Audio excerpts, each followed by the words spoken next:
got to, right? Anyway, how's everybody doing tonight? Hopefully good. Hope you had a good day and a good week so far. And let's say hi to everybody. So, who got the ultimate cookie? Believe it or not, it was Spike Man. Thomas Moore. Thomas, good to see you here. Glad to see you're keeping your name. Hopefully we'll always refer to you as Spike Man. And Gerald Stewart got the half cookie. Gerald, good to see you here. And I haven't seen much of you here lately. I guess you've been busy. You're here now, though, aren't you? And we have Tom Grassi. Hello, Tom. How you doing? Good to see you here. And the Gigliottis, Ray. Good to see you. John Nippenberg. Hey, John. How's it going? Good to see you here. And the wife gave you permission to hang out with me for a little bit, huh? That's cool. She's a good wife. Dundas Junction Model Railroad. James, how's it going? Good to see you here. Chuck Schreiber. Hey, Chuck, good to see you. And who else we got here? Got a lot of hellos. Barbara Duke. Hey, Barbara. How you doing? Good to see you in here. I know you've been a big help to Tom lately, and you guys are doing a hell of a job on the on his layout, man. Seriously impressed. And you want a cookie? A gluten-free one. I'll have to work on that maybe next week. Hey, what happened there? How come it didn't come up? There it is. That's a little slow. That's everybody by the looks of it so far. Oh, Tom's Trains and Things. Tom, how's it going? Good to see you here. Did I miss anybody? I don't think so. Oh, yeah, I did, actually. Anfield Road Layout in the Loft. Lee, how's it going? Good to see you. I think must have jumped on me because, like, a whole block of people I missed. Well, sort of. Anyway, the new computer is up and running. Well, the new motherboard, anyway. I got it in the other day, and actually I did a test yesterday. Went live for about, I think it was 1 hour, 1 minute, to make sure everything worked properly, which it did. So we got that out of the way, thank God. Hopefully this one will last me another 5 years before I have to replace it again. Let's see what else we got going on. I got a mail call.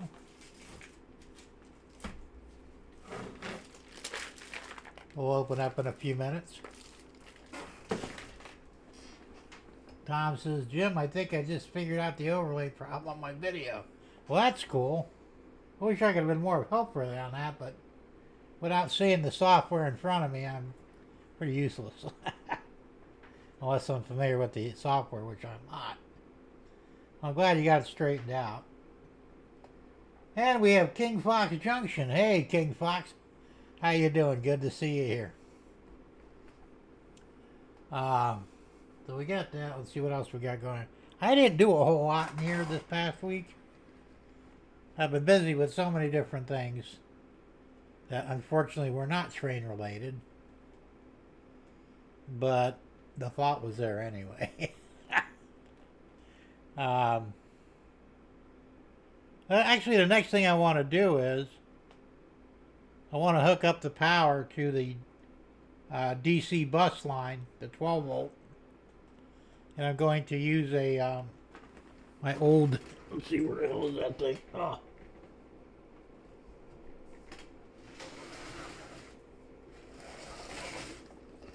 It's a heavy ass box, tell you what.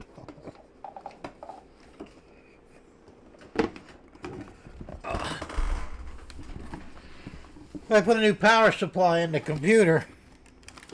I bought 1,000 watt for it, which it really needed anyway. And the one that was in it was only 600 watts, which is fine, but not for what I needed it for.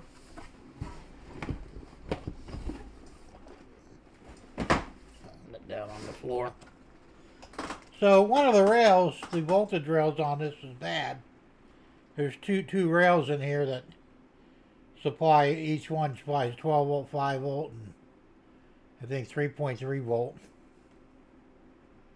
So yeah, there's 3.3, 5, and then 12. So the other rail is fine on this. Now this is a 600 watt power supply. It says it's really designed for a computer, but I can utilize it for a power supply for my DC bus in the for the second level. So that's what's going to happen with that. Yeah, that should supply plenty of juice for my turnout motors, the pump jacks motors for that, any lighting, anything I've got to do up there. This should be more than sufficient for.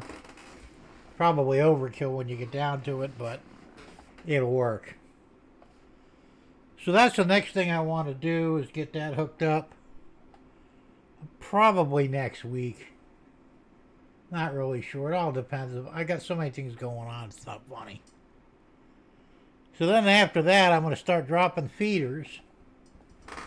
Yeah, I was talking to Tom Grassi about that a couple of days ago. He said, how many feeders you got to drop? There's probably about 20 on the second level. Most of them are going to be for the turntable, the track coming off of it.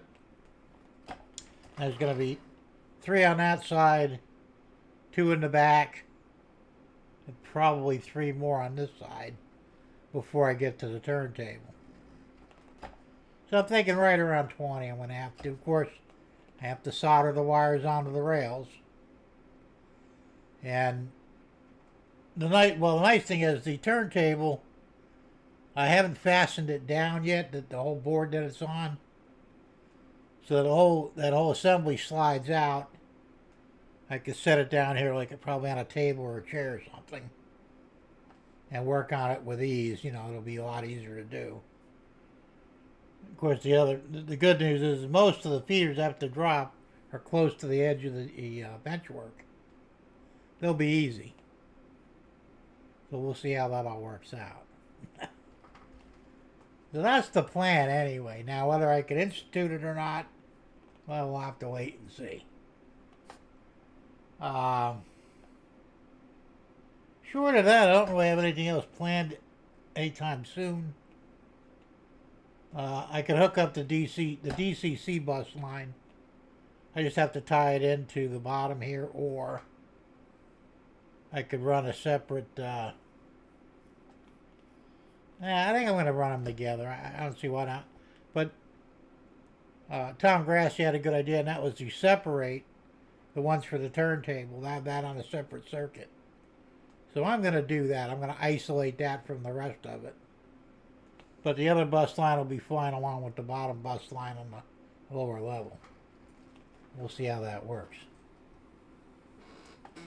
Like I said, that's going to be time consuming. That'll probably take me several weeks because I can't stand for any length of time, and this requires a lot of standing. So I can maybe solder 2 wires, take a 15-minute break, solder 2 more, take another 15-minute break. It's going to take a while. And I wish there was some way I could improve standing, but I've considered so many different ideas, you know, putting a lift in my shoe to straighten up my hip. I'm probably going to give that a try first because that seems like it'd be the most reliable idea. So we'll see how that works. I don't know why, but when I stand, I have this incredible pain in my hip. It really sucks. Because, you know, before the stroke, I could stand at attention for about 4 or 5 hours. Not get tired, not move, not have any pain. I can't do that anymore. Kind of sucks. But so that's the plan for that. Thomas Moore, if you're in here yet, I don't know. I know you were here earlier. I'm surprised I didn't see your name come up yet. Hopefully you'll be back in here.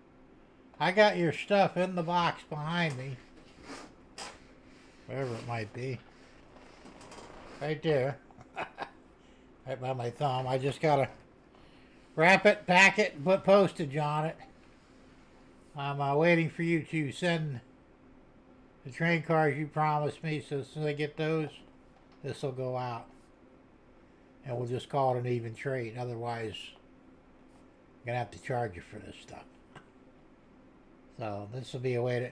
You'll save money, I'll save money. Everybody's happy.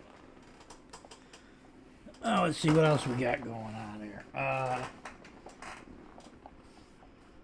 I didn't start on the turnouts either yet. Like I said, I think I showed you these last week. Yeah, I can see it in my shirt. The spring-loaded mechanism, piano wire for the turnout linkage. Haven't done a damn thing with it yet. I'll be getting to it soon. So let's see what else we got. We got to cover here. Oh yeah, let's open up this package and see what I got. I know what it is, but I've had it for a few days. But I thought it'd be fun to open it up on air. Get the X-Acto out.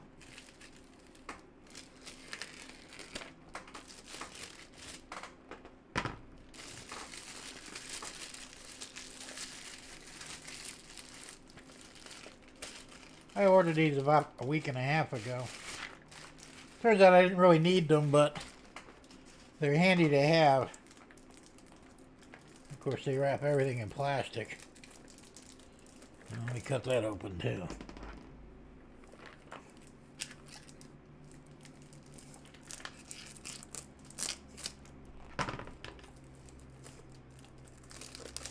You know, the complaints they have with plastics, you know, microplastic and all that, and they still use it on everything.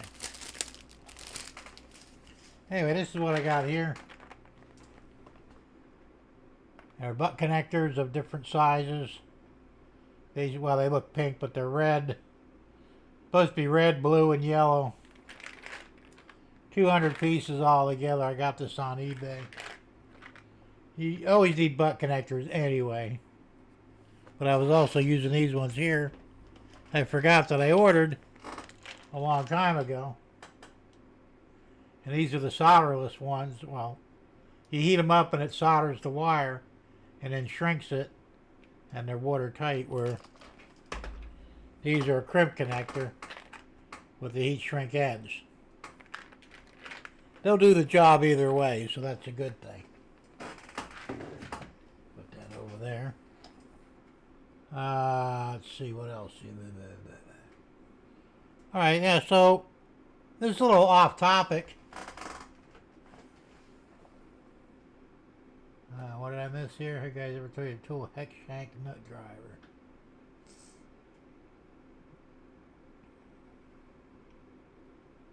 We'll watch replay. Alright, we'll see you later, Lee. Thanks for popping in. They've been around like forever, common hex driver. Yeah, they have.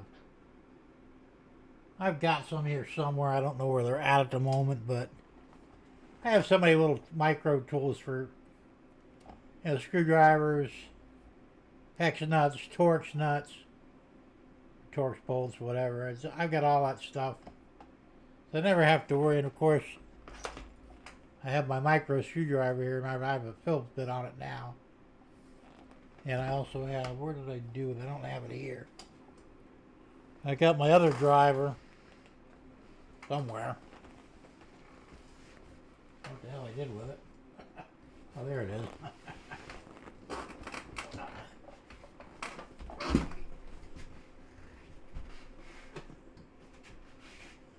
I bought this one. It's, you know, I buy a lot of Chinese crap. Some of it's not bad. This is, it's a driver, reversible, and you could turn it into a straight thing where you can do the pistol grip. Pretty slick. I think I paid like 12 bucks for this. Comes with a case, whole bunch of bits. They're magnetic. You got everything from, you know, Phillips to hex, you name it, little extension. It's also got one of those flexible, like remote drive deals or whatever. I'm not sure what you're calling. So you can get into tight places with it. Slick as hell. Handy tool to have, and I do make good use out of all this stuff. Do you mean a nut driver for your drill? Yeah. Well, I got that too. I got nut drivers for, you know, the bits for the drill. All the way up to, I think, 1/2 inch. I don't think I have any metric stuff, though. Like, was it 3/32 all the way up to 1/2 inch. And they're magnetic, so they're handy, too. Let's see. So, anyway, I'm going to jump off topic a little bit for a bit. And can we remember we were talking about the Nest Protects, the smoke alarms made by Nest, which got bought out by Google. Hold on here. Guys, I need to put eye hooks under the layout. Hold up wires in there, a pain to get started. The hex shank nut driver has a slot on each side where the, oh yeah, that'll work. I've seen those. I don't have one. You can make one though. You can just take your die grinder and cut a slot into it, and there you go. A neat idea, right? And it does make things a lot easier. So anyway, right after we were talking about that, my Nest Protect in here, which is, you know, AC powered along with battery, it reached its end of life, which is 10 years. Well, I went ahead and I bought new ones. I think I might have talked about this last week, but I did take it apart. And I figured there might be something in there that might be useful to me. And there was, actually. But this is the main part of it. And you've got the smoke sensor here. And the carbon monoxide detector here. And actually has a battery that I'm going to take out. I don't have to pry it off, but it looks like one of those 1, 2, 3 batteries, I think. I think this one might be rechargeable though, so it might come in handy. But here's what was interesting. I found this. Now, for you that don't know what this is a microphone. Why is there a microphone in my smoke detector? Doesn't make sense, does it? Because it doesn't understand speech. Now, it does have a speaker because it does talk to you, and that's this here. And this is a handy speaker to have for something. I'll hang on to it. But there's no reason to have a microphone in there except to listen to what is going on in the room. So apparently this is a spy device, as well as a smoke detector, carbon monoxide detector. Like I said, I was really surprised when I pulled this out, and I'm going, yeah, that looks like a microphone. And I tested it, and that's exactly what it is. So, to you idiots at Google, what in the fuck are you doing? Hiding microphones in a smoke detector. No cameras, thank God for that, but definitely a microphone, so I don't know. But anyway, here's the part that I found useful. I said, I don't remember if I talked about this last week or not. But this is a power supply. It converts 110 volt wall power to 5 volts DC. Very handy for what I use around here. I use a lot of 5 volt stuff. So I'll be utilizing this on something somewhere along the line. So it's a useful piece to have. Of course, these are only in the electric smoke detectors, you know, the ones that use a line power. The battery powered ones don't have this. And I've got a couple of battery powered ones that are end of life too.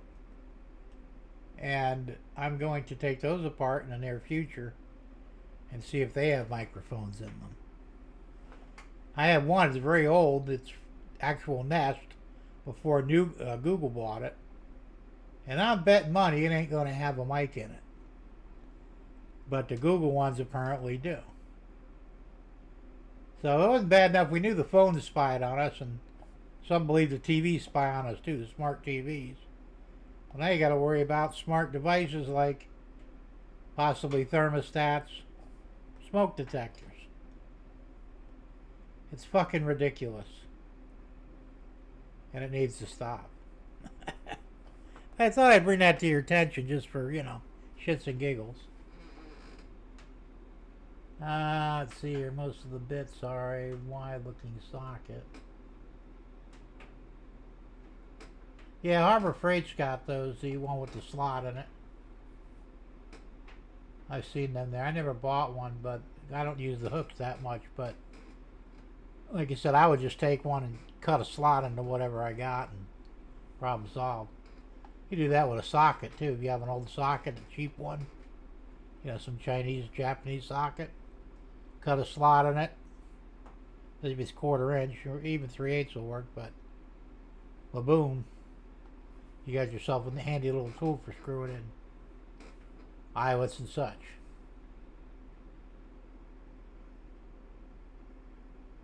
And Tom got his at Amazon. I know Amazon's got them too. Brubby, how you doing, Brubby? Good to see you here. Says, hi Jim, we enjoyed the stream at Intel. Have a great show. Well, thank you.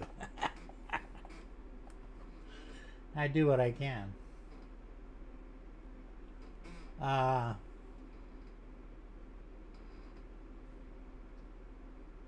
weird. How did that come up there twice? I don't know. So, Jim, if your smoke detector is ion type, don't lick it. It's radioactive. Actually, this one's not. I know the old ones were. I remember the first time I took one apart, one of the cheapo ones, probably about 20 years or so ago, and it had the radiation symbol on it. I'm going, oh shit. I don't see that on this, so I don't think it's radioactive.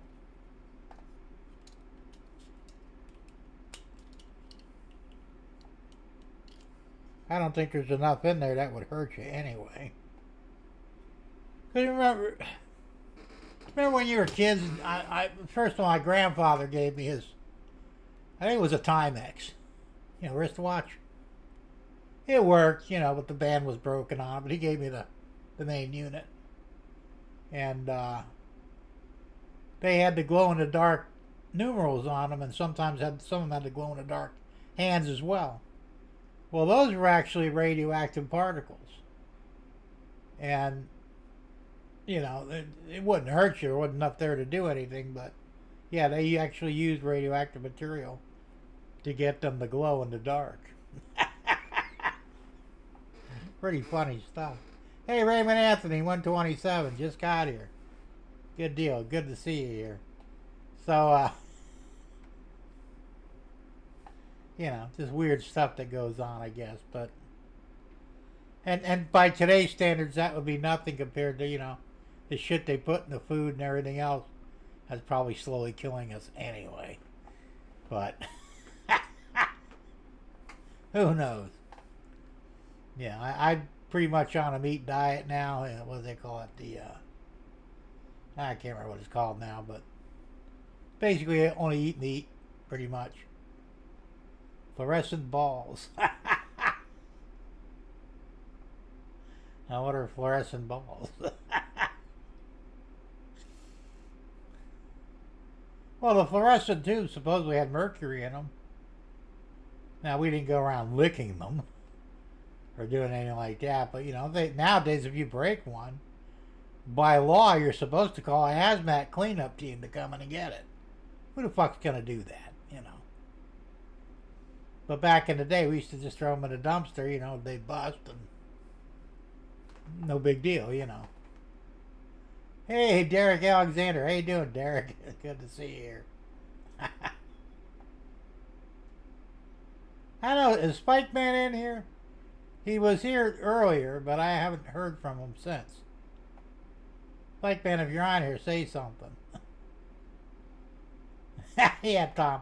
I used to be on one of those diets too. The seafood diet. You see food, you eat it. Yeah, that's a popular diet.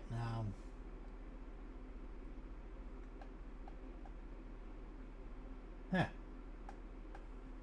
And I'm not advancing on my overlay anymore. I don't know why.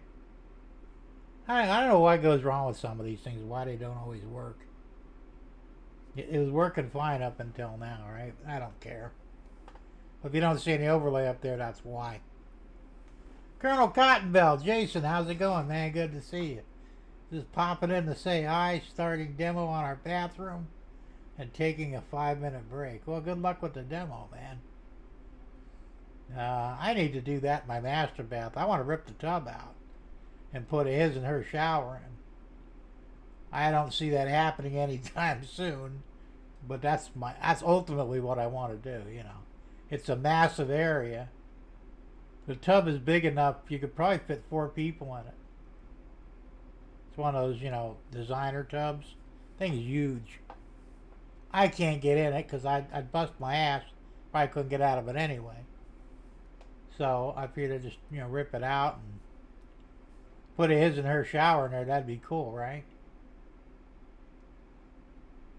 And Derek says, hey, Jason, wear a mask, nasty crap in there. I don't know about that. Unless it's, old or whatever. But I've done a lot of demolition on bathrooms and never really ran into any problems. The worst one I ever did was in a mobile home. And they had black mold in the ceilings and the walls. It was bad. We actually had me and my son, we did the job. And we wore hazmat suits, and I mean, it was really, really bad. There were literally mountains like this of black mold in the ceilings. We had to rip the cabinets out. That basically trashed most of the interior of the trailer and rebuilt it all. It was a mess. Jason says floor tiles on linoleum, making it more difficult to tear out, but leaving a cleaner surface on the concrete slab. That's true. Oh. Hey, look, you gotta do it, right? That really pisses me off that this thing ain't. Why is it not advancing? I don't know why it quits like that.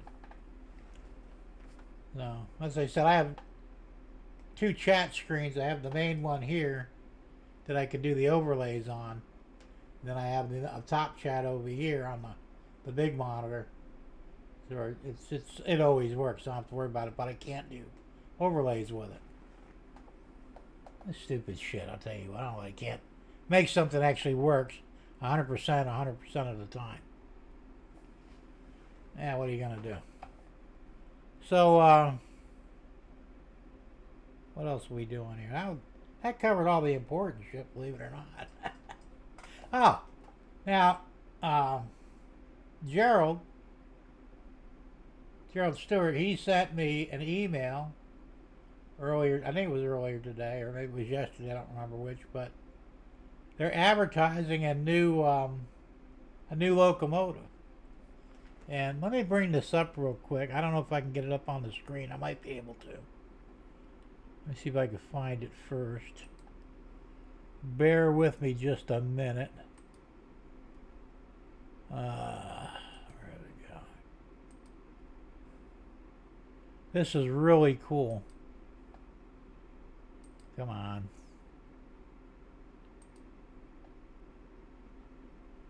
It's expensive. I'm going to get one, but it's going to be a while. I'm bringing it up now. Hold on a second. All right, there's that. All right, don't start yet. All right, what the hell is it doing here? Okay, let me go back here. And I think this one here. Maybe not that one. All right, yeah, that. Well, it was. Maybe it was this one right here. Let me. At Class 1 Model Works, we set out to create something truly extraordinary. Not just another feature. Come on, hold on. So let me get this set up here. It'll take me a minute. Is it window display capture? Automatic. There's that one there. Maybe it's this one here.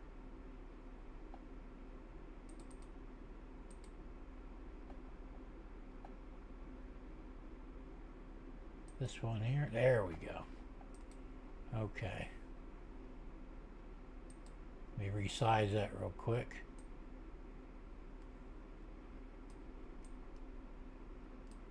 I'm going to go ahead and play this. Check it out. It's really interesting. It's 4 minutes long. Not just another detail, but something that would transform the hobby as we know it. For decades, even with the invention of etched fan grills, realism has been limited. We've been staring at motionless fans, static, lifeless, until today. Introducing True Fans, a revolutionary new technology that is so much more than operating fans. True Fans embraces the possibilities of modern innovation, yet it does so with an elegant simplicity. There's no added complexity, no steep learning curve, just an experience that feels natural, effortless, and made for everyone to enjoy on their layout.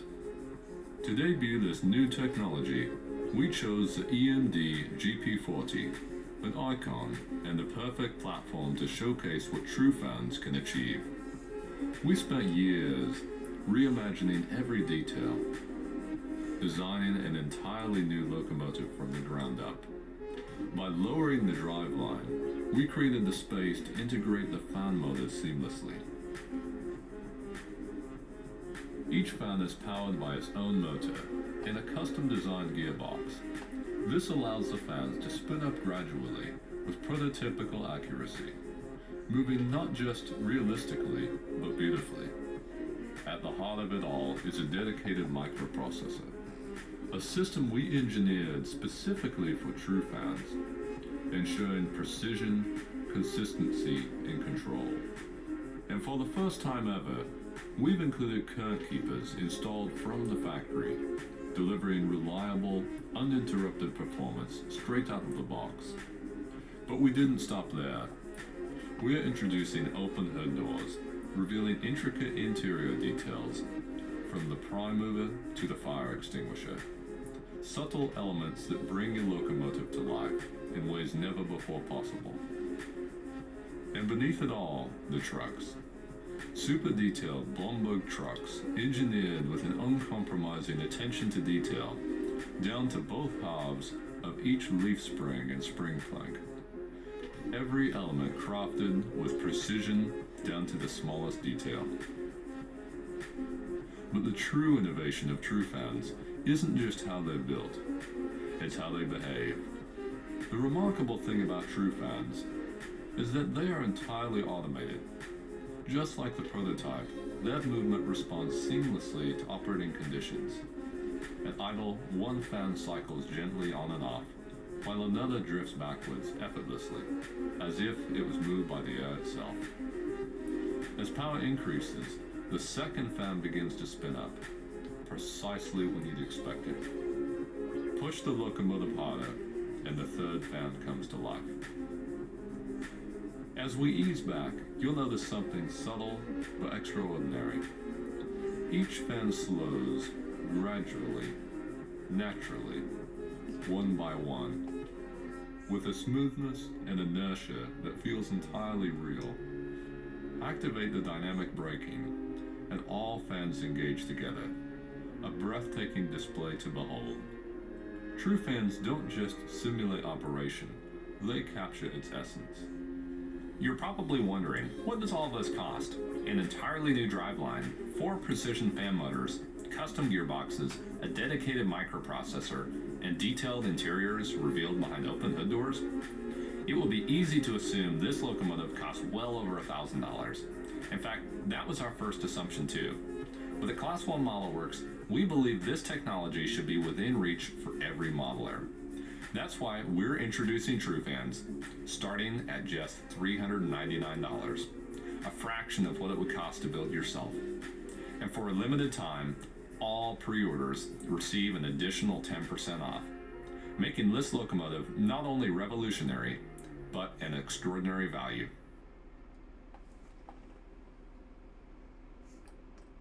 Pretty fucking cool, huh?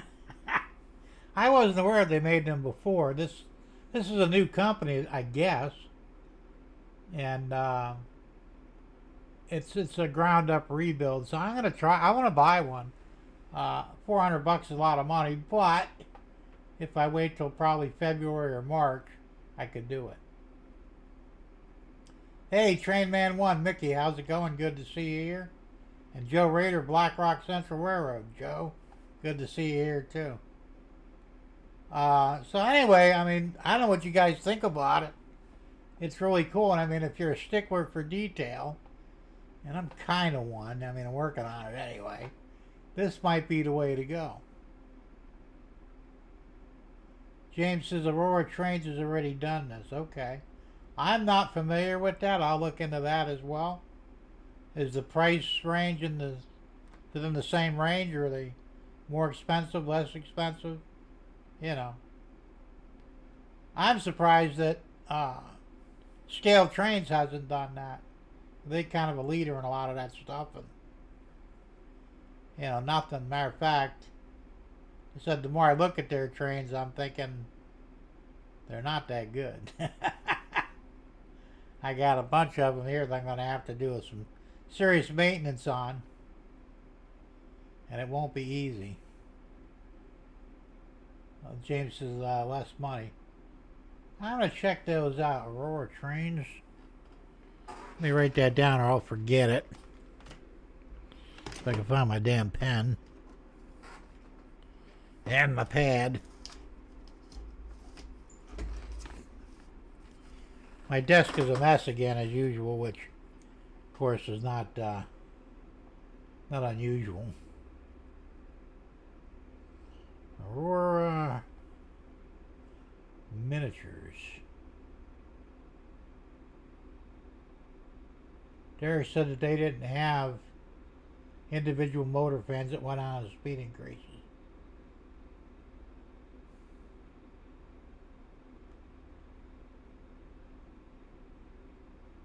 Tom says it would be nice to just install the motorized fans and tunings. Well, the problem with it is, I don't know why they built them that way, but it looks like the fan assembly is probably 3/4 or an inch deep. In most cases, you wouldn't have room underneath the shell to put them in. They have to be almost like a pancake motor. And I don't think they make anything like that yet, or maybe somebody else does. Hey, Ken Amos Jr., how you doing, Ken? Good to see you here. I imagine you could probably set something up. You could probably find, like the little fans in the computers. I don't know if they'd get one small enough, but if you could find something like that, take it out of the case, you could probably utilize it. The problem you would have is, how do you get it to work like the way these guys are doing it? Very prototypical. Yeah, I understand, James, it's a lot of money, and and I'm the first one to bitch about things being expensive, but think about it. The average locomotive DCC with sound now is running right around $300 anyway. And some of them are reaching toward $350. So for another $50, you get this. To me, it's still a lot of money, but at least I'd feel better about getting something that actually does something, So my wife looked at me when I told her. I said, "You're nuts." I go, "Yeah, probably." I couldn't afford to buy a fleet of them. It would be nice, but it's like, it's $1,000 for two of them, more or less. But this is where the things are inched up anyway. Now the retail price on that is $439, and they're offering it as a pre-order for $399 with an additional 10% off. I can't afford to do it right now, or I would. Even though the pre-orders won't be in until February, they still expect you to pay for it now. You know. Yes, and it does come with a Tsunami 2 decoder, so we're talking high-end decoder. I think it's a hell of a deal. Joe says $400 I can buy 2 used. Well, that's true, you can, but I won't have working fans. Hey, Ray Burleson, how you doing? Did you miss the rant? Well, not really. No rant. We're talking about a new locomotive company called True Fans. And you'll have to watch the replay because I played their promo earlier. But it has all the fans on the top work prototypically based on throttle, dynamic braking, that sort of thing. So pretty slick, I think. Hello, Ray, bro. The train's on the roof. Maybe he has trains on the roof. You never know. I don't know. Like I said, I could afford to buy one like next year. I said February, March, after I pay my taxes. But I can't afford to do it right now, which sucks, because I could save a lot of money if I could do it now, even though I wouldn't actually get the damn thing until February anyway. Now, come February, they might jump up in price. Who the hell knows? I don't think I'd pay more than $400 for one. You know, that's a lot of money. No, probably not, Derek. I imagine it's blowing the air out instead of in. I mean, that would be foolish to suck it in because, yeah, you would have a problem down the road with getting in a drivetrain and electronics. No, it's got to blow out. That would be the most sensible way to do it. Leave my computer set up to blow out and not in, so it takes the air inside and pushes it out. It's a good question, though. I'm assuming that's the way they would do it. If they did, they're going to have problems with it. No, but it's a neat idea. I mean, I think it is anyway. You know, because we're always looking. Some of us, not all of us, but some of us are looking at how can we make this more real. Because for some guys, and I know I can name a couple just on my fingers, including myself, want to see detail that you normally wouldn't see. Here's an example. As a matter of fact, I'm going to have Tom post a link for your subway video. You guys need to check this out. Now, I don't usually brag on somebody else's layout, but I am telling you, Tom Grassi went completely off the rails with this. I mean, it's fucking incredible. The detail, the working things that are going on in there. Now, he has fans inside the subway tunnels, like the real ones do, to provide fresh air within the subway tunnels themselves. And they work. They're real fans. Matter of fact, he even put like a ribbon on them so you can see when they're working because it's actually blowing the ribbon, He's got all kinds of crazy detail in there, and you got to check it out. So yeah, if you would, Tom, post a link so these guys can see it at their leisure. I saw it yesterday. Was it yesterday or was it today? Maybe it was today. I don't remember, but I was just like, holy shit.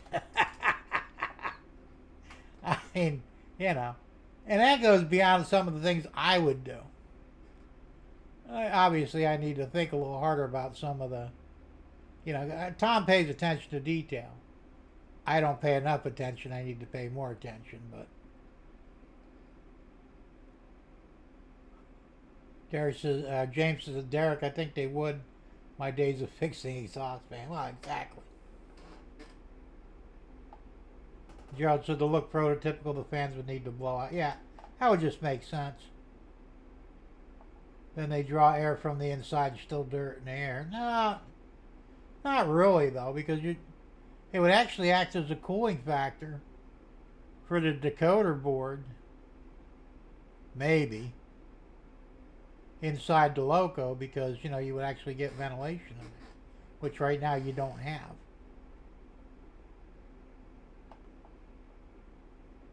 Ray says, while it's a neat idea, concept, it will take more.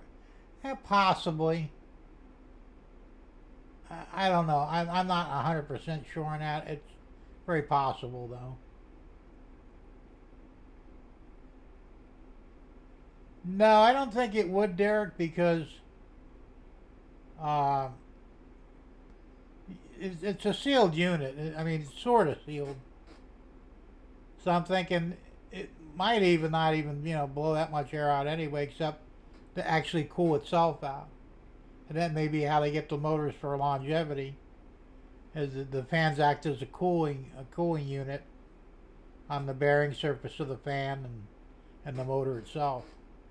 And you said it's a little tiny, looks almost like a servo sort of thing with the probably gear reducted with the fan on top. So hey, there's the link.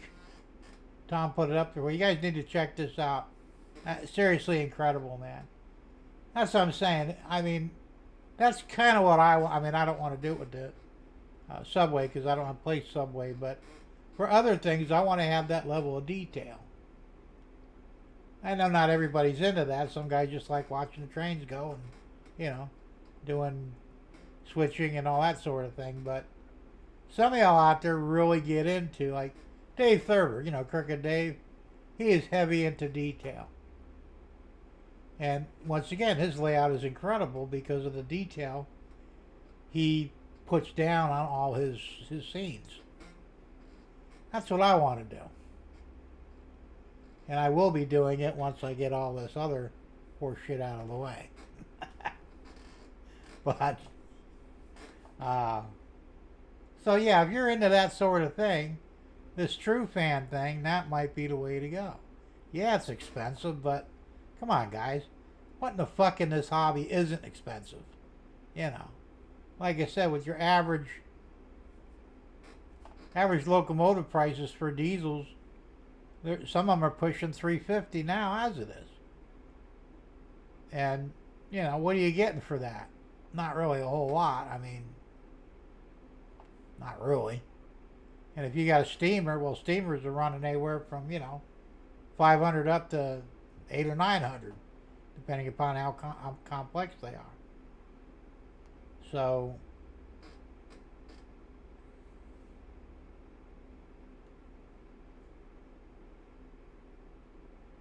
the fans may be in little wells with no airflow pop. That's what I'm thinking too, Gerald. Not much anyway. Probably just for the actual assembly. Like you said, it would act as a cooling agent, maybe a little bit, to keep the motor itself cool and the bearings cool. I don't know what kind of bearings they use. Now it's funny because going back to computers, the power supply, the 1000 watt I put in here has a liquid cooled bearings for the fan motor inside the power supply. I don't know how the hell that works, but they claim that the fan will never quit on you. Because that's the problem with some of these, once the fan quits, they'll overheat and then they'll go into thermal overload and, well, the unit's fucked until it cools off. So apparently they went ahead and they found a way to liquid cool the bearing surface. So maybe they're doing that with these trains too. I don't know. But because that would be another issue, how long will the fans last? If they're only going to be good for a couple of years, well, that's a lot of money to throw down for, something that's ultimately going to fail on you. A lot of questions involved, and I'll probably write to the company and ask some of those questions and see if I can get answers. What kind of warranty do you offer? What's the life expectancy of the fans, the circuit board? Things that are kind of that you need to pay attention to. James says $400 USD is 560 in Canadian money. Whoa. Yeah, that's a lot of fucking money, man. 560.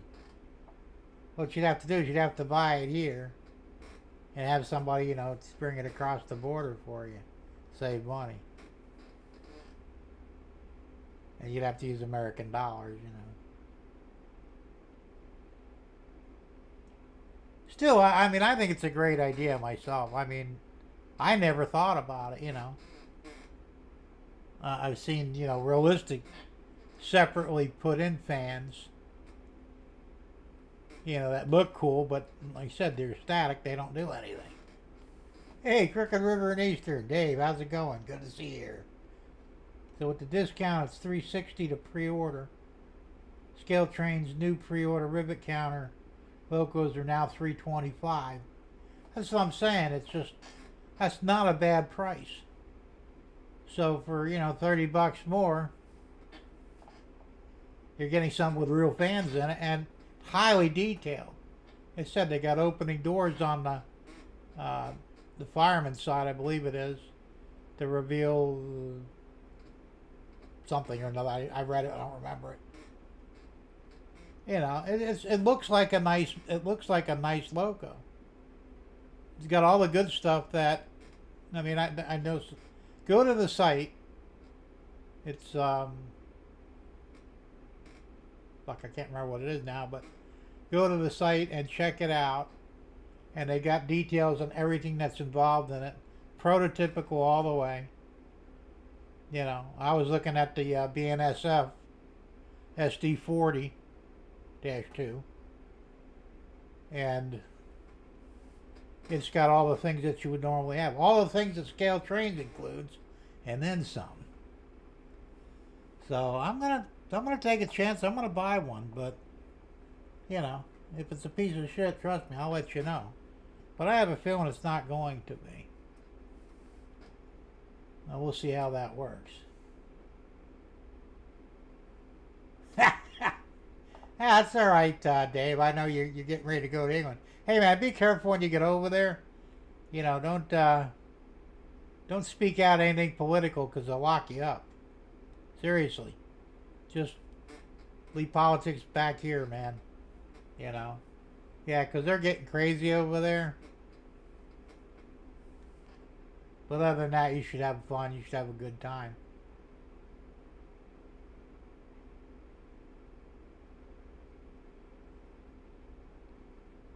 Oh.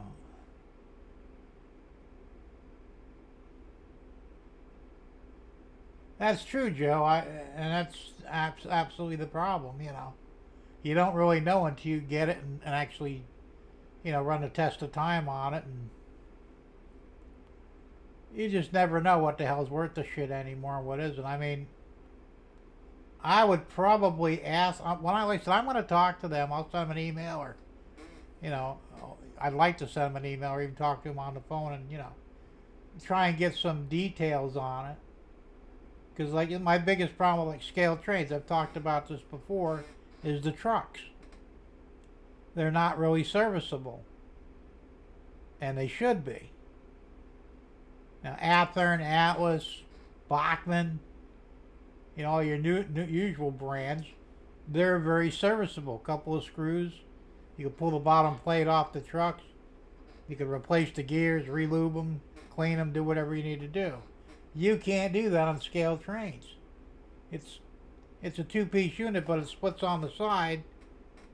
You literally have to take the whole fucking thing apart, the whole loco apart, just to get the trucks out, cut the wires, and then very carefully you can separate the halves.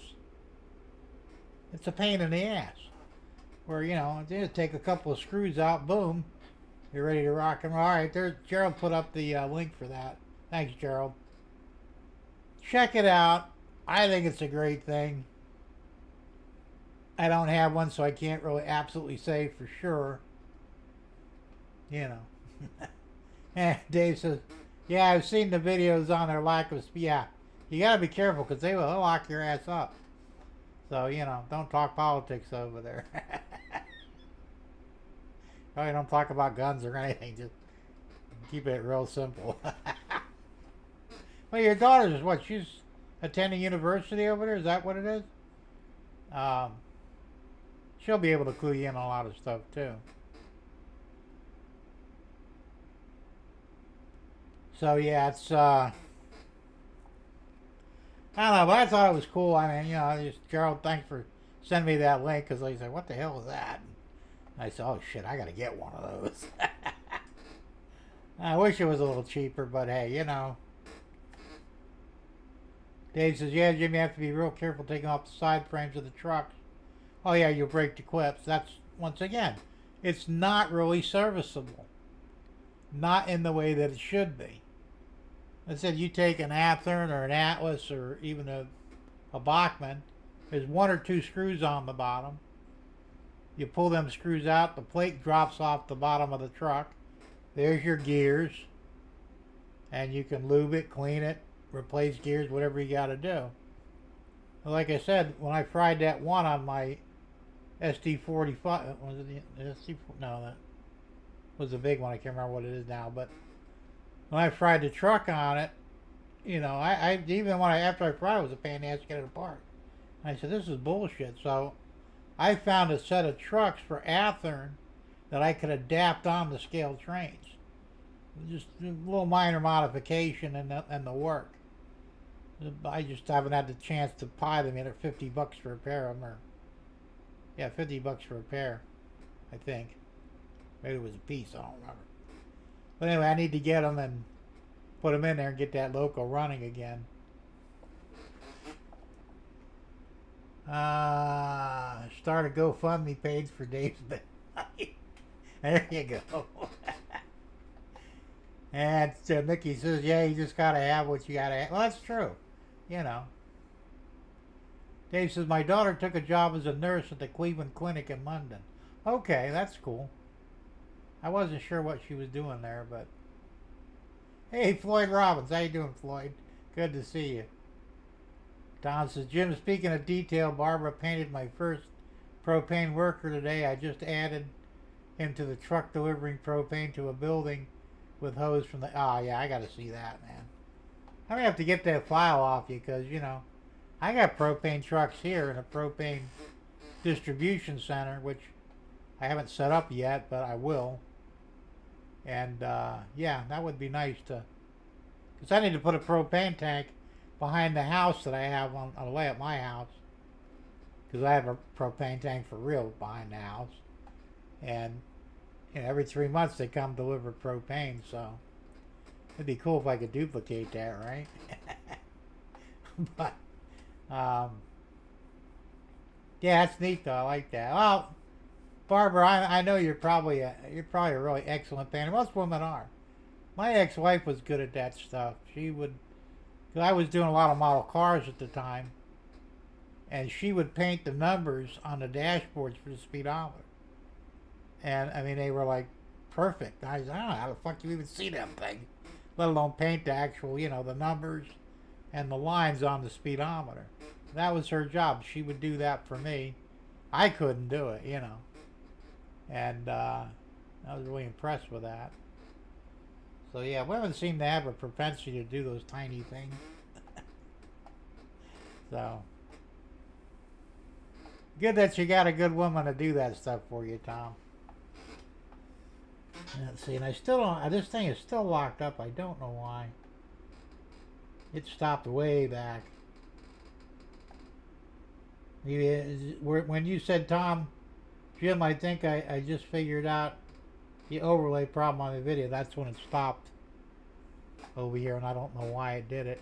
My other one's working just fine, but for some reason this locked, and I don't know why. Maybe I'm starting it too early. Somebody seem like have a time limit on them or something. Or they'll run for so long and then they just quit. I don't have to work on that, but. So, yeah, that covers that. I just thought that'd be something cool to bring up. And, you know, I know some of you think it's cool and probably want one. Others of you think, yeah, you know, big deal. And that's cool. Tom says, Jim Barber's my personal artist. There you go. Yeah, Barb. You're the personal artist of Tom Grassi. That's a hell of a deal, man. Well, my Debbie, she's got cataracts real bad. She's literally blind in one eye and hardly can't see out the other. Until she gets her eyes fixed, but she keeps postponing it. But she could probably help me out with a lot of that stuff too, because, like I said, women are good for that, you know. But in her present condition, I wouldn't trust her to paint the side of a barn. No offense, but you know. I mean, I had cataracts before I got them fixed, and I'll tell you what, it's almost as bad as being blind. Not quite, but close. You know, everything is distorted. And it's foggy. Can't see clearly. So I just, you know, I'm trying to convince her to go get it done. You know, she's kind of nervous about it. And I said, don't be nervous. Just fucking do it. You know? To my knowledge, nobody's ever died from getting cataract surgery. So you don't have to worry about dying anyway, you know. They only do one eye at a time anyway, so if, unfortunately, they do fuck up, you'd only lose sight in one eye. But the places that do it now, I mean, it's just, you know. Jim, you going to show those 2 videos I sent you tonight? I don't know. Do I still have them? Let me see if I got them or not. I might have them. Let's see here. Close that.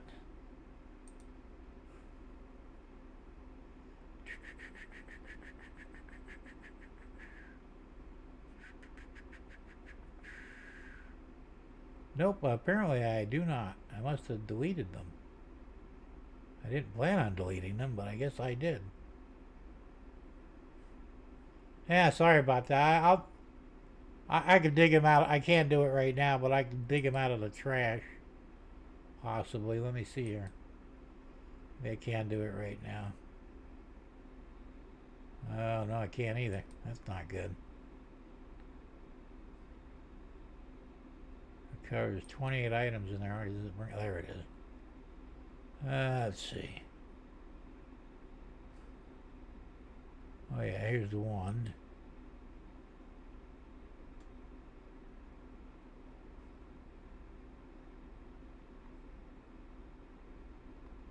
And there's the other one.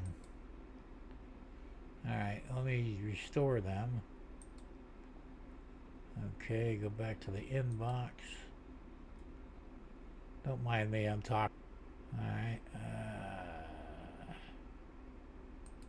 back here.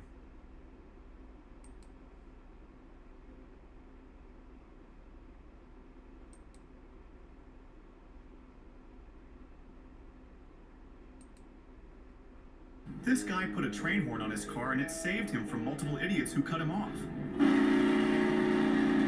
This first idiot had stickers covering his windows. No wonder he couldn't see. Watch what this next guy in the Jeep does with not a care in the world. I hope the horn woke him up. This guy put a train horn on his car and it saved him from multiple idiots who cut him off. This first idiot had stickers covering his windows. No wonder you couldn't see. Watch what this next guy in the Jeep does with not a care in the world. I hope the horn woke him up. This guy put a train horn on his car and it saved him from multiple idiots who cut him off. Alright, that's they're short, so they keep repeating themselves. This one here is pretty good. No, that one I just saw. This one here. This one's pretty funny. 40 years ago, when I started doing stand-up, everyone told me it was a great way to meet women. We'll see. I joined a dating site for people my age called carbon dating.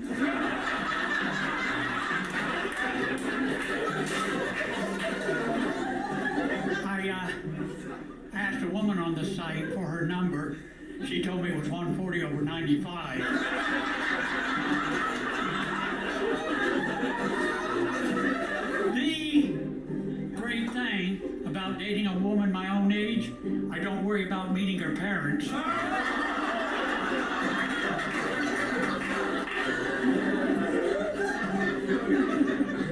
Before I got my hearing aids, my crowd work was terrible. I asked an audience member where he was from. He said, my mama. I heard Miami and said, I've been there.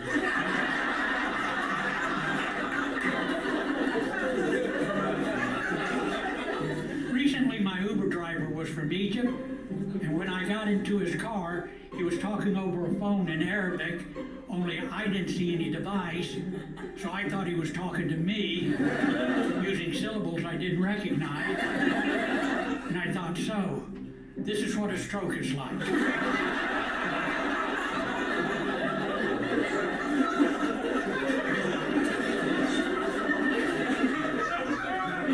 I've become clumsy in my old age. Anybody ever drop their phone in the toilet? There you go. I didn't. After I did, I put my phone in a bag of rice. Anybody ever drop a bag of rice in the toilet?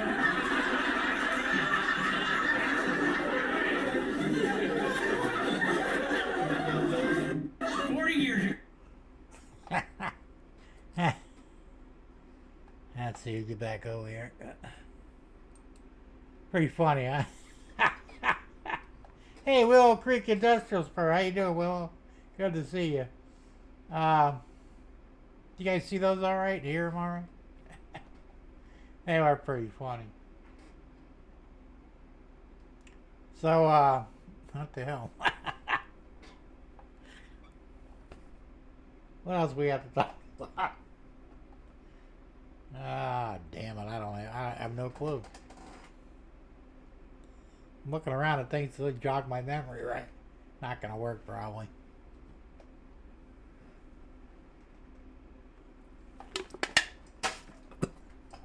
Oh.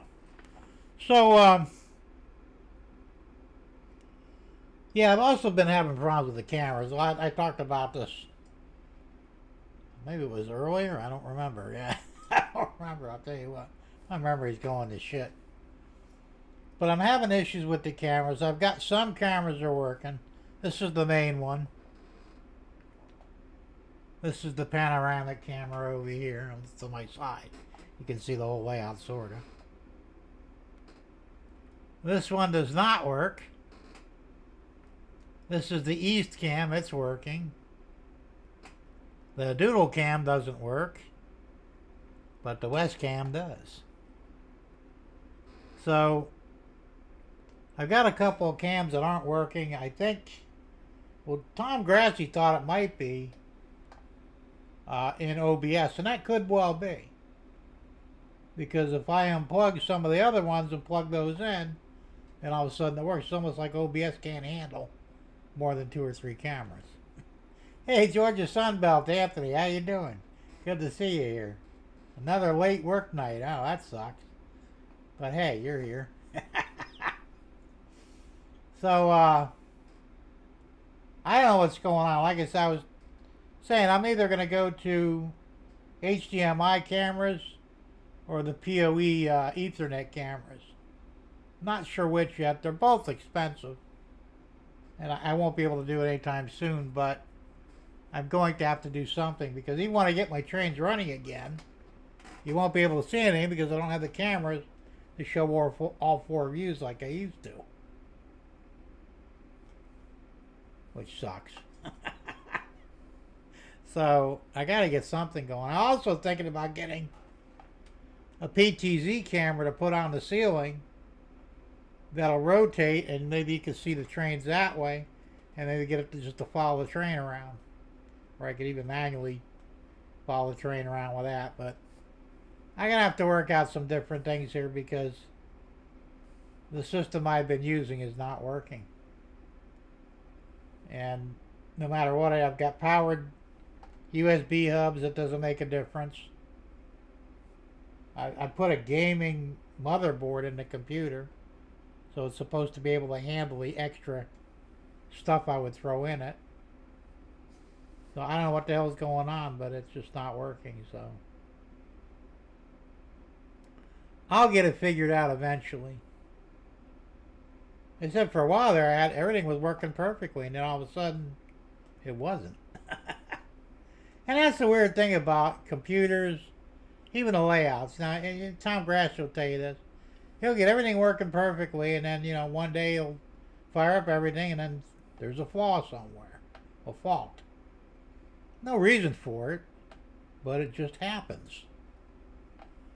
And I think that's the nature of electronics anyway, because they're not that reliable. That's why we don't have decent flying cars, because they'd mostly be falling out of the sky. But the basic problem is our electronics aren't that good. Not really. So until they get better, we just kind of have to deal with it. But I've got to get this camera situation straightened out, because it's aggravating for me. Also, I'm going to see if I can't find a camera, because I've got a small camera on a flat car, so I can do the onboard videotaping, but you can't do a live with it. You can only do shoot a video, and then I can upload the video onto a whatever, but not like an as-you-go stream where now. I know they got them because Sparky's got one that he uses on his train. He's doing a live stream, and he can do the, on the train view live. So I know they have. I just got to find one. And I imagine that's probably Wi-Fi or Bluetooth, which is fine because I have that capability all the ways around here. But because I haven't done a on the train video in forever. I mean, I think the last time I did one was a couple of years ago. And it gives you a different perspective when you're actually, on the train, looking at that perspective, going around the track, seeing all different things. And not only that, but you also find that you find flaws that you wouldn't see otherwise, I know the first time I did it back in Naples on my old layout, I had a camera on that one, and it wasn't a live stream camera, but it, I do video with it. And I shot video. I went around a few times. I started looking at it, going, oh shit, when the hell did I get spider webs down there? I saw all kinds of flaws on the layout that you normally wouldn't see just looking at it. It's interesting. Tom says, Jim, I have the same cam that Sparky has. It's a Mevo cam. All right, I gotta write that down. A Mevo cam, huh? Did you get that at on Amazon? And you could do a live stream with that? Oh, because that's what I'm looking to do. I want to, Hey, Carolina Foothills Railway. How you doing, Carolina? Good to see you. Yeah, I want to be able to do it like when I'm doing a live stream. We can cut over every now and then, or I can even put it, one corner. So while you listen to me and looking at my ugly mug, you can also watch a train go around the track from the train perspective. So that'd be cool to do, right? But I'll look into it. I'll pick one up. Jim, yes, from Amazon, and yes, I can stream with that. That's cool. I'll have to look into that. I'll check it out. Like I said, I'm tight for money right now. You know the old story. Fucking property taxes. I'll tell you what, when they get that banned and they get rid of it, I will be so happy. I'll pay out money all year round then, because right now it takes me 4 or 5 months to put together the money to pay the taxes. So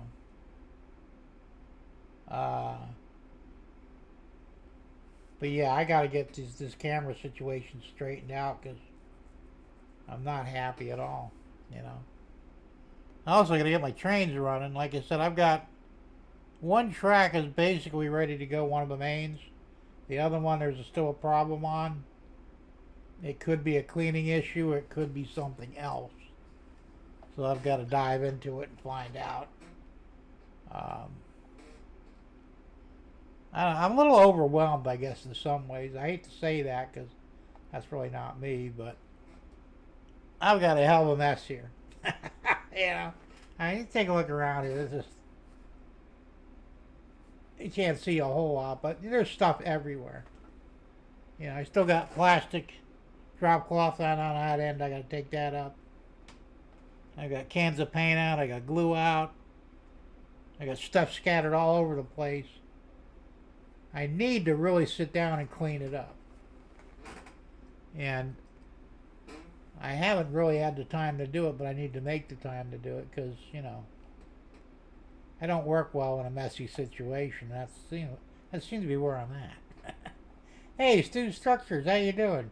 Good to see you. Evening, long time, long not lost friends. There you go. Yeah, it's been a while, so I know a lot of you guys are popping back in. That's cool. Some of you I haven't seen in a while, but and of course, you know, I'm really trying to stay more train oriented. I know we talk about other things from time to time, which is fine.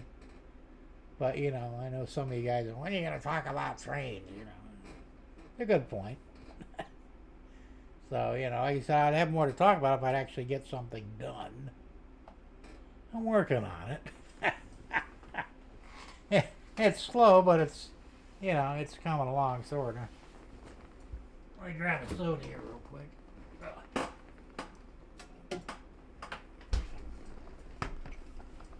Like I said, I've got a lot of ideas.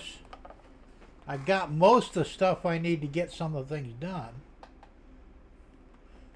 I just need to get on it, you know. And like I said, most of it is, like I said, it's a little overwhelming because I said I come in there, I look around, I'm going, oh man, this place is a fucking mess, you know.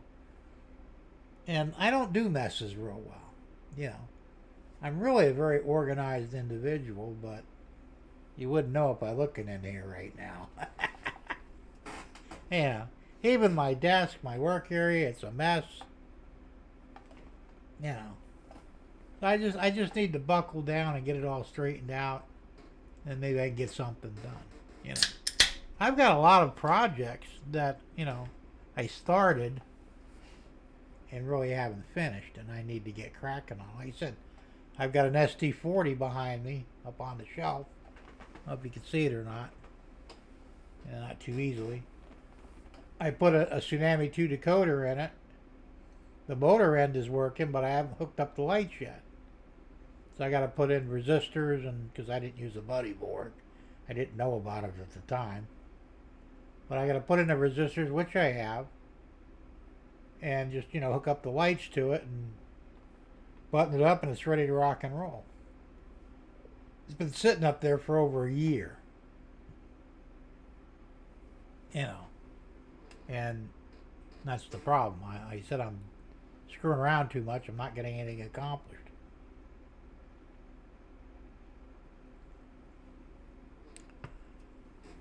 And part of the reason is, like I said, I don't have any place to work right now. I mean, I would if I cleaned it up. Between computer problems and other things life's been throwing at me, it's been kind of difficult to get anything actually done. But I'm working on it. Like I said, I've been slowly buying little things here and there that I might need. And Tom says, Jim, on PKW show, Bob showed us how to organize our workbench, etc. I now have a good routine of cleaning them up every end of the day. Everything in a box for next day. Yeah, that's not a bad idea.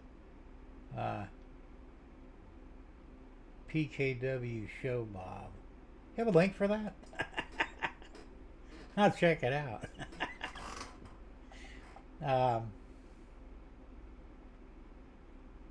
And I get a lot of it, like that could be my problem too, that I'm lacking organization.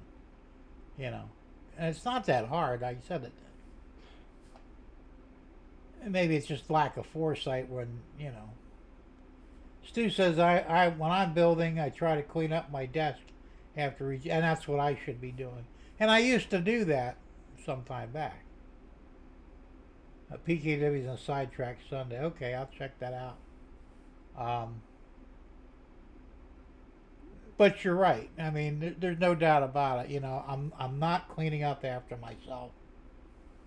My mess is just building and building and building until, you know, I'll get so disgusted and I'll take 2 or 3 days to clean it all up. But then it doesn't stay that way. That's the problem. So I need to get back to my old cleaning up after myself after each project, you know. And even in the house, you know, I've got my desk and I have a model car that I've been sort of working on. I haven't touched in a while, but supposed to be working on that. It's in the box. Every time I turn around, there's more crap on my desk than I know what to do with.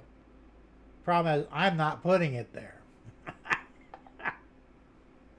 I don't know how it gets there. I get some ideas, but, you know, I'll clean it up and it'll look perfectly clean for a few hours. I'll go outside, I'll come back in, and there's a cup there, or there's a folder there, or some fucking thing that I didn't put there, you know, and it drives me nuts. And unfortunately, I'm just as bad out here, you know. Joe says, I clean up every time a project, well, and you should. I should too. So maybe I just need to quit screwing around and get some shit done, you know. And I think, I know one of the problems, I do the Wise Guy videos, you know, the political leaning. I do them on Rumble. I average one a day. It takes an hour to record it. It takes another hour to edit it.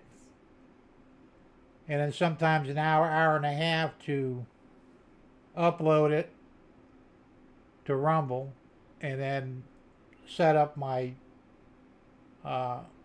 notifications for everybody. I do it through email. So we're looking at anywhere from 3 to 5 hours for me to do a Wise Guy video. Especially if there's a lot of stuff I got to put in, like photographs or video clips, and that happens more often than not, you know. I'm talking about something and I've got a video clip that might be 4, 5, 8 minutes or whatever. I'll integrate it into my video. That takes a lot of editing to do that. It takes up a lot of time, and unfortunately, and I was going to set it back to where I only did 1 or 2 a week. I don't know what the hell happened there. But, you know, when you're doing one every day, that really takes away time from this. I enjoy doing the Wise Guy videos, you know, and I'm starting to get a fairly decent following. You know, people are watching them, some are commenting a little more. I cover things, like if I see something that generally pisses me off, you know, on the internet, I'll save that article or that video, whatever the case may be. And the next day I'll transfer it over here, and that's going to be my topic, or part of my topic. So, Derek, your workbench will always be clean if you don't start a project. That's not true, you know that, right? But in theory, it sounds good. And Tom says, yeah, Derek, that's true, but then you get nothing done.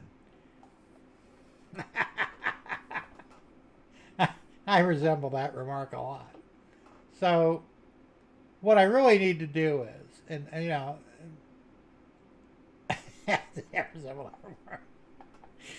I need to cut back on the Wise Guy videos and spend more time actually doing trade stuff. You know, I really should get back to doing the Wise Guys once a week. See, when I first started doing them, I was doing, you know, 2-3 hour long videos. And some of my viewers were complaining they're too long. Well, I can't help it if you got the attention span of a fish, you know. But there is a certain truth to it, you know. The longer a video is, the less likely you're going to keep your audience engaged in it. So I did a little bit of investigation and research and found that an hour was about the max for a video. So now I basically shoot them all in an hour or a little bit less. Problem is, I don't cover as many topics. You know, when I was doing 2 or 3 hour shows, I'd cover 4 or 5, 6 topics. You know, boom, boom, boom. They'll blend right into each other. Can't do that in 1 hour. Sometimes I get 2 topics in an hour, but most time it's only 1. Like I said, I'm providing background information in form of video or, you know, text messages or whatever. And then I'm going to put my 2 cents in. And then I'm going to say, all right, well, how do we fix this? And once again, I'll throw my ideas in. So there's a whole lot involved in it, you know. And a lot of you guys that do the videos, like, you know, well, some of the guys that dropped out of it, you know, Wilmer was doing the not bad videos every week. And he dropped out of it, and he said basically it was, if I remember correctly, he said it was just taking too much time out of his, you know, busy schedule, so he quit doing it. I can understand that, you know. And like I said, if you're doing something and you're really involved in it and want to get whatever your message is out, whether it be a train video or a wise guy video, it's going to take time to set it up, and editing is a pain in the ass, you know. I mean, a lot of guys that can shoot a video and they don't edit it, that's not a big deal. I edit everything I do, you know, for a lot of different reasons. Sometimes it's, you know, they get, you know, if I say something stupid, I go, oh, got to cut that out of there, you know. But, you know, or anything, you know. So I get things lined up properly. It all flows nice. I have my beginning, you know, my opening speech or opening title, whatever, and ending. And it all works out good. Plus, you know, some special effects, you know, fades and wipes to go from one subject to another or whatever. That takes time. And, you know, then I think about it, I'm thinking, well, shit, I'm spending so much time doing Wise Guy videos. It's a wonder I get anything done, you know. And I'm literally doing one almost every day. Thursday's the only day I don't do them because, you know, the live stream. And I spend half a day getting everything set up, making sure that it, in theory, works properly, which most time it does. But every now and then you still have a little problem. And, you know, you go with that. But so the solution may well be to limit myself to one Wise Guy a week and spend the rest of the time in the fucking train room working on trains. And then maybe I'll get something done in here. Like I said, I need to start by cleaning up, seriously cleaning up, the entire shed. You know, getting everything put away. You know, getting things lined up to what I want to do. Figure out what I want to do next.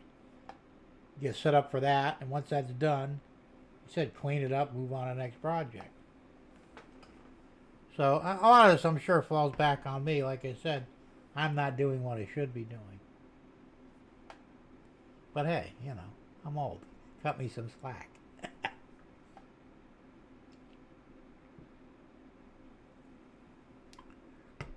So hopefully I can get it straightened out and get some things done in here. I was doing, because a lot of you guys were, you know, they're saying, you know, we can't believe how much you got done. When I first started, I got the shed. I was doing videos almost every day on my progress. And you saw me do everything. Inner walls, wiring, insulation, electrical, bench work. And man, you're really kicking ass. You're getting stuff done, you know, and I was. And I don't know what the hell happened. And I ain't getting nothing done, you know. And there's no reason for it, not really. So I guess I just got to quit screwing around and get cracking, right? And like I said, Right now it's organization or lack thereof. But I'm going to straighten that out real quick. Matter of fact, what's today? Today's Thursday. Probably Saturday. I'm going to get in here and start cleaning. It'll take me the weekend. Maybe a little longer. Then come Monday, I can actually start doing some things and getting something accomplished. Tom Grassi says, Jim, now that I know how to add overlays, I can fix my video. Before I put it up, I was always redoing the videos. Real plain. Yeah, exactly. Hey, GRE 2057, how you doing? Good to see you here.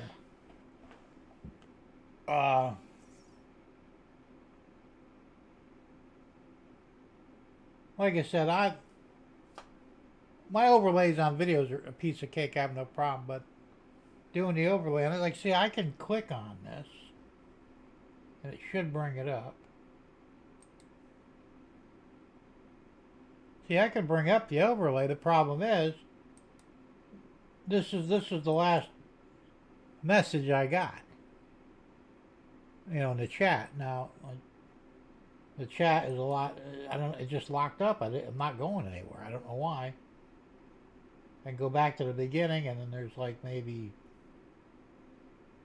30 or 40 chat messages, and that's it. I don't know what happened, you know. And I don't actually know how to fix it on the fly. I could try something here. Well, hold on a second.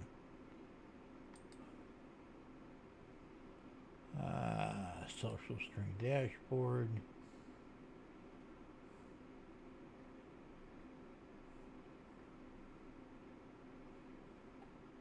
See, now there it's fine. I don't know. It should have gone across. And it didn't. The overlay is fine.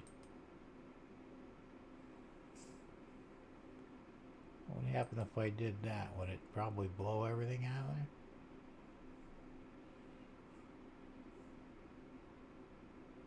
I don't know. We'll see what happens. I kind of refreshed it. We'll see what happens. The next one that puts in a comment, see if it goes in or not. I don't know if it will or not, but I guess it's worth a try. Short of that, I don't know what else to do, you know. You said it's a little tougher to, I mean, normally I would restart everything. I'm not doing that now, obviously. But sometimes I could do that and everything would be fine. Let me type something in here.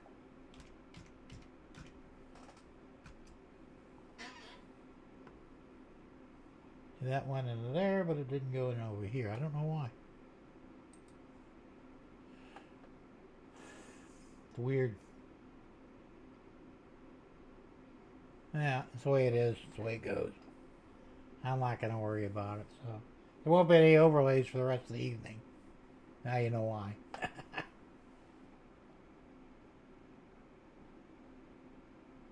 He said, I don't know why it's doing that. It's weird. Did you pass the test? I did, but the damn the screen didn't. I might be starting it too early. Like I said, there might be some sort of a timer on it. Which I ran into that a long time ago with a different software program. It would only run for so long and then it would lock up. Seems like this one's kind of doing the same thing. Even though it's a different software program. Now, Tom Kvichak from Tom's Changing Things, he was talking on his show last night about a software program called, is it Meld? I think it's Meld. It's supposed to be competition for OBS. I got the link to download it. I haven't had a chance to do it yet. I'm going to look at it if it works. Because it works better with the Stream Deck, supposedly, than OBS does. It might even solve my camera problems. Who knows? I'm going to look into it. If it works for me, I might go over to that, you know. I mean, because I've been using OBS forever, and Every time they seem to update it, something screws up in it. You know. That's why I kind of wish they just leave it alone. But who knows? Jerry said, "Wish I didn't live 2,000 miles from you. I could fix it for you." Yeah, you probably could. And he said that somebody knows more than I do. It would probably be a piece of cake. But, you know, some of this stuff is very new to me, you know. And, you know, I can fix computers and stuff like that, but it comes to the software, I'm very limited on what I can do, you know. I don't know how to code or anything like that, and probably what you need to do here. And anytime you go with a third-party software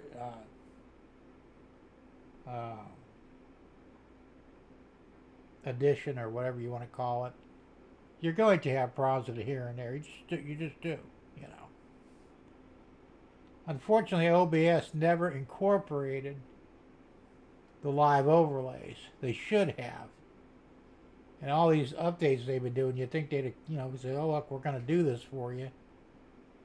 Because I'm sure a lot of guys that do live streaming like to put their chat up on the main screen. So why hasn't the people who make OBS, why the hell haven't they done it yet?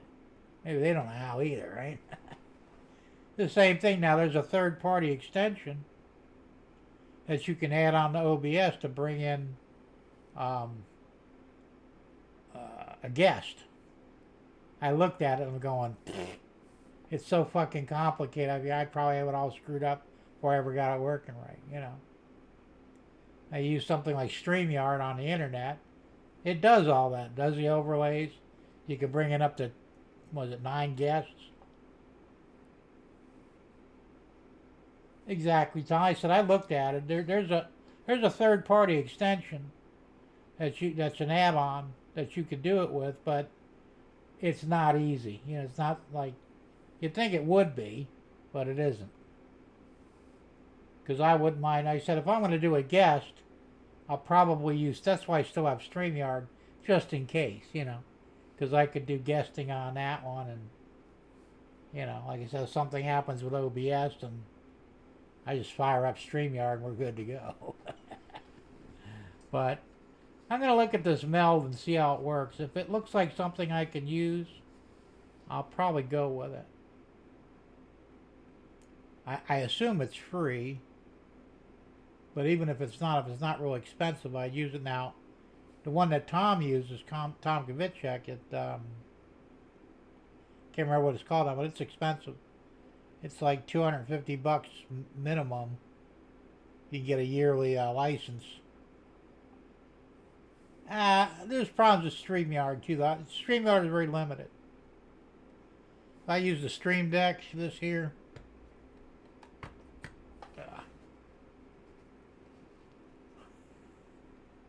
I can do lots of different, change cameras, do my intro, outro, and all that, all touch of a button. You could use this in StreamYard, but it's complicated. I think you have to pay for that too. The free StreamYard you're very limited on. So once again, and I'm trying to do this without breaking the bank either, you know. I'm not making any money on this stuff. Not that I care. But I'm saying if I'm not going to make money, I don't want to spend money either, you know. That's why I like OBS. It's free. In most cases, gets the job done.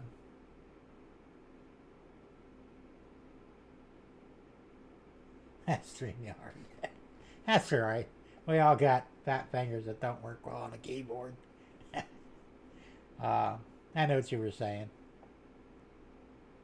So yeah, that's what I use StreamYard as a backup in case something happens, you know, last minute on OBS. But like I said, I'll check out this meld if it works out well for me, or if it's something I could use. It's not too expensive. I'll jump on it, you know. Because there are some shortcomings in OBS, unfortunately, that until they get them straightened out, it's going to kind of be a problem. Like I said, if they integrated the overlay in, instead of me, because I use this third party called Social Stream Ninja. and that's what brings in the overlay, and it only works on a Chrome-based browser, which really is only Chrome. It doesn't work in Brave, you know. And they claim it'll work in Firefox, but I never tried it. So, you know, once again, you're relying on a browser, which you shouldn't have to. It should be integrated into OBS. And nobody's done that yet. I don't know why. I don't know what's taking so long. I said maybe they don't know how, or I don't know what the hell the problem is, but, you know. They get that sorted out. If they get the guest thing sorted out, that would be perfect. Now this meld is supposed to do both of those. Supposed to be able to do overlays, taking guests, all kinds of shit that OBS doesn't do.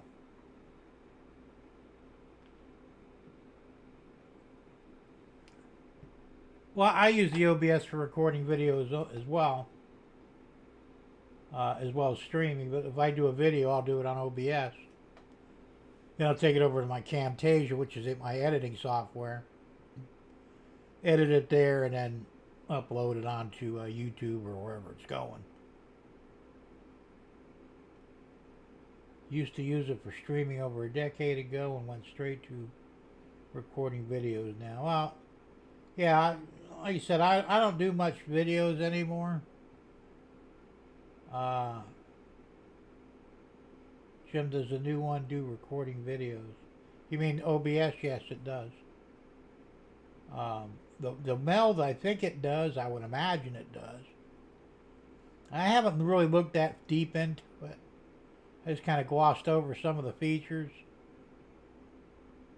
So I'll let you know when I get it figured out whether it's worth my time or not. I'll let you know how it works out in a future live stream. But like I said, I just got it yesterday, and I haven't really had a chance to look at it. I briefly looked at it last night, you know. And,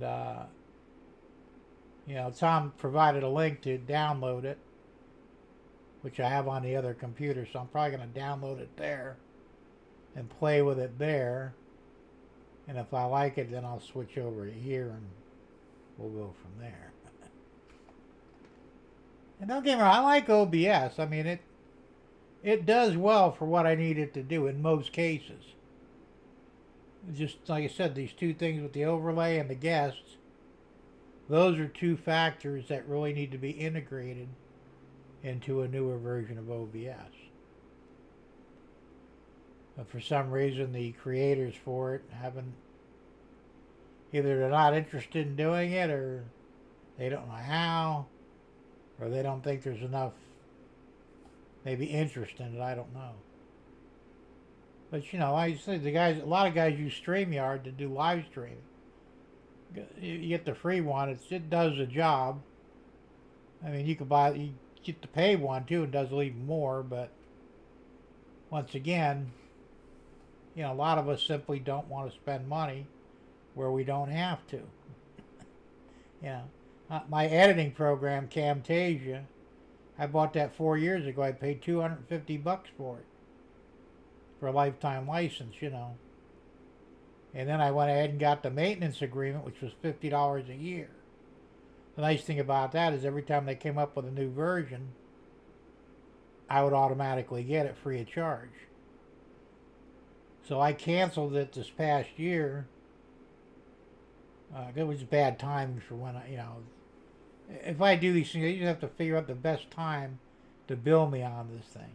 You know, when I get billed, I think September was when I normally got billed. I got my car tags. I got to start putting money away for property taxes. I got all these expenses that come up in September. So that $50 really didn't help me any. That's why I said, just know I'm going to cancel it. I'll get it back next year. Maybe I'll set it up for March or April or June or something. You know, a month that I don't really have any outgoing. And because right now I'm on the 2024 version, and I would have had a 2025 version, but I canceled the agreement before it came out.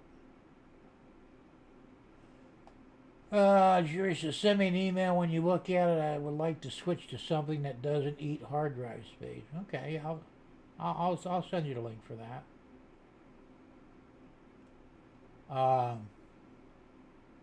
Yeah, anything that helps you out, is a good thing. Like I said, I'll find out if it doesn't record videos, then obviously you're probably not interested in it. But I'm sure it does. I would think anyway.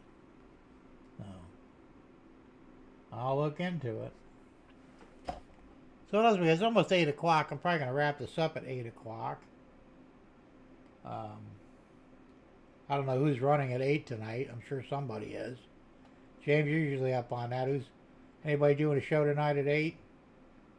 Maybe Chris or somebody.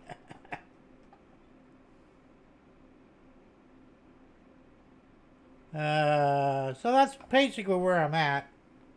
Like I said, I can't blame anybody but myself for my failure to get anything done here. Which sucks. Be a lot easier to blame somebody else, wouldn't it? Well, can't get away with that one.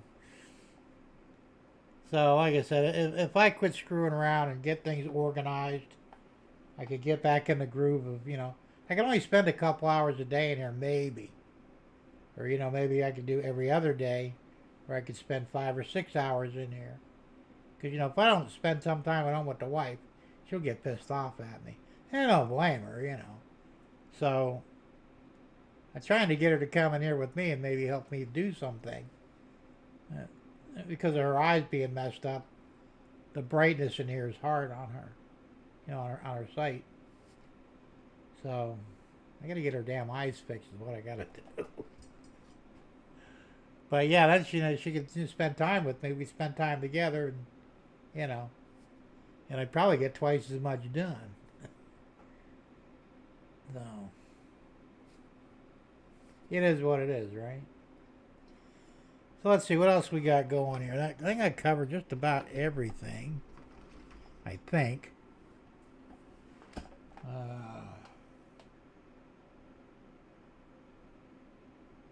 Yeah, I'm pretty sure I did.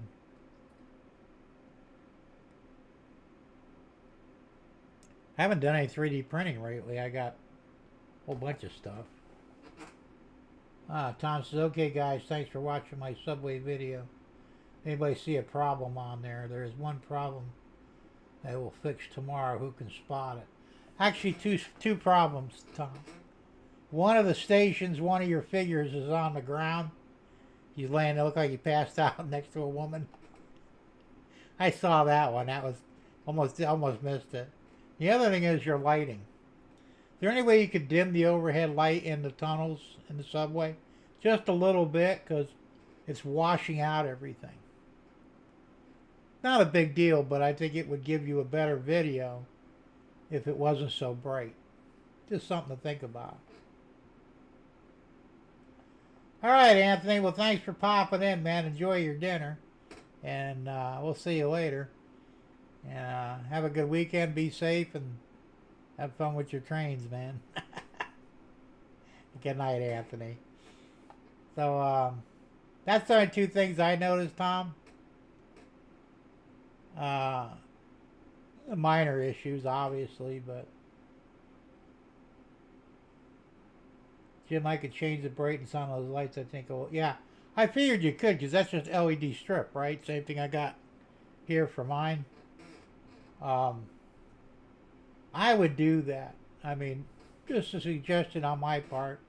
Shoot another video, maybe shoot a couple of videos of different brightnesses and see which one comes out good. Because right now, it's like I said, it looks good, but the light's so bright that it kind of washes out everything.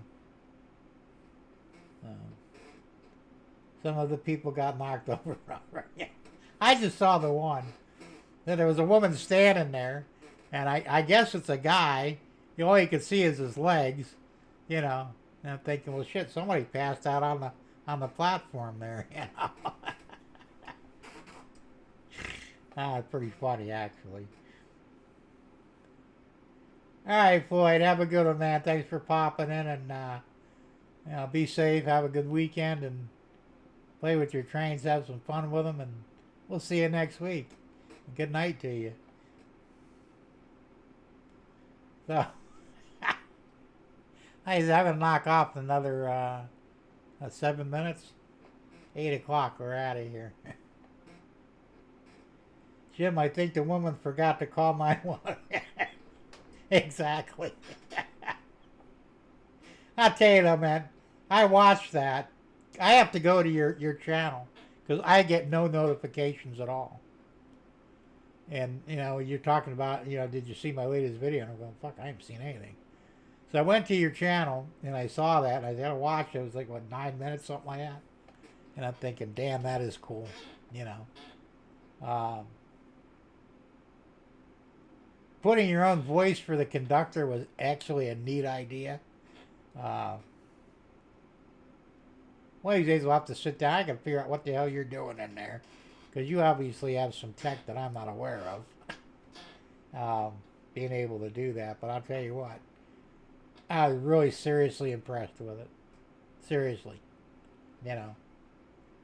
I've seen a lot of cool shit on layouts, but right now I think yours might be right at the top of the list.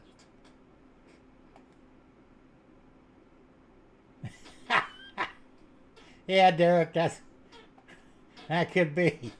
Thomas, if he's laying across the track, they're going to have to call him Shorty. Have to also call him dead. Hey, Russ was rocking O and HO trades and stuff. Russ, you're late. We're getting ready to sign off. Another 6 minutes, I'll be done here. But check the replay. A lot of interesting stuff we talked about. That was actually train related.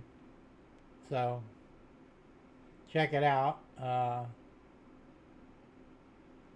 Hey, I'm glad to see you anyway. Late or not, don't matter to me.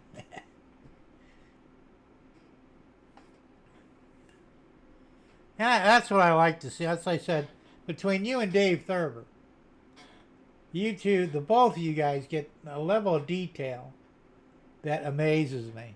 You know, that you guys take the time to do things that a lot of people don't even think about. You know, very cool. Tom says, Derek, I did have a person fall on the tracks, which derailed my engine once. You know, that wouldn't happen in real life. Russ is always late, Jim. Ah, well. No biggie. Derek, did you get that on video? That would be funny. That wouldn't happen in real life. I would just cut that fucker in half and that'd be the end of it, you know. Yeah, you know, I have a couple of figures here that are actually rubber. They're flexible. I don't know where I got them from. I only like 3 or 4 of them.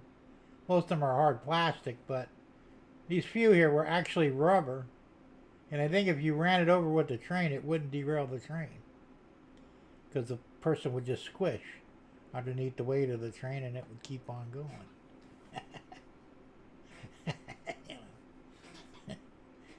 Maybe we need to have all rubber people, right? Oops. Put blood packs in them, you know, so when you run them over, the blood spurts out.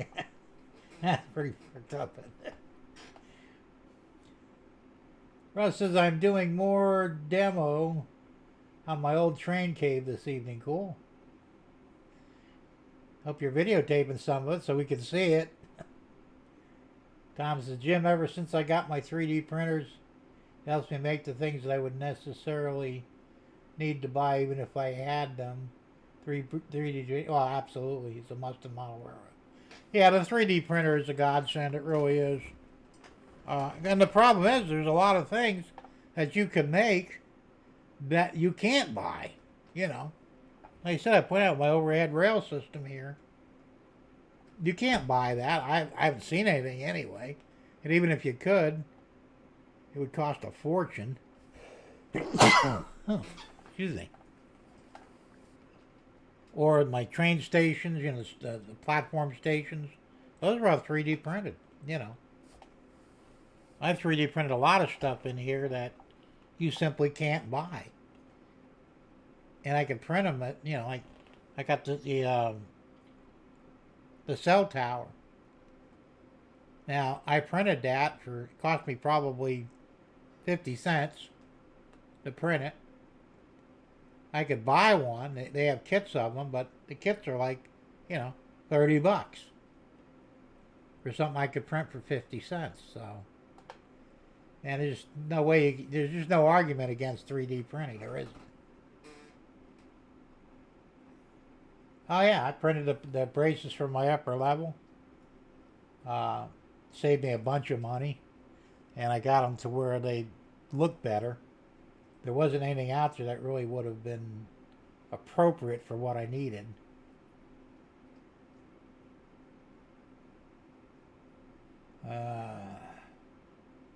Thomas, you did a ton of prints for the railroad. Nice looking stuff. Get your money. Oh, absolutely, man. And, I was looking at that A1. I won't buy the mini because I think it's too small, but I'll get the regular size one, the first one you bought. It's like 600 bucks.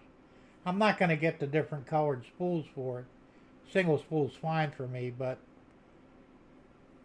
I'm having issue. Like I said, the one Viper I've got pretty well dead. Well, not really dead, but I can't get parts for it.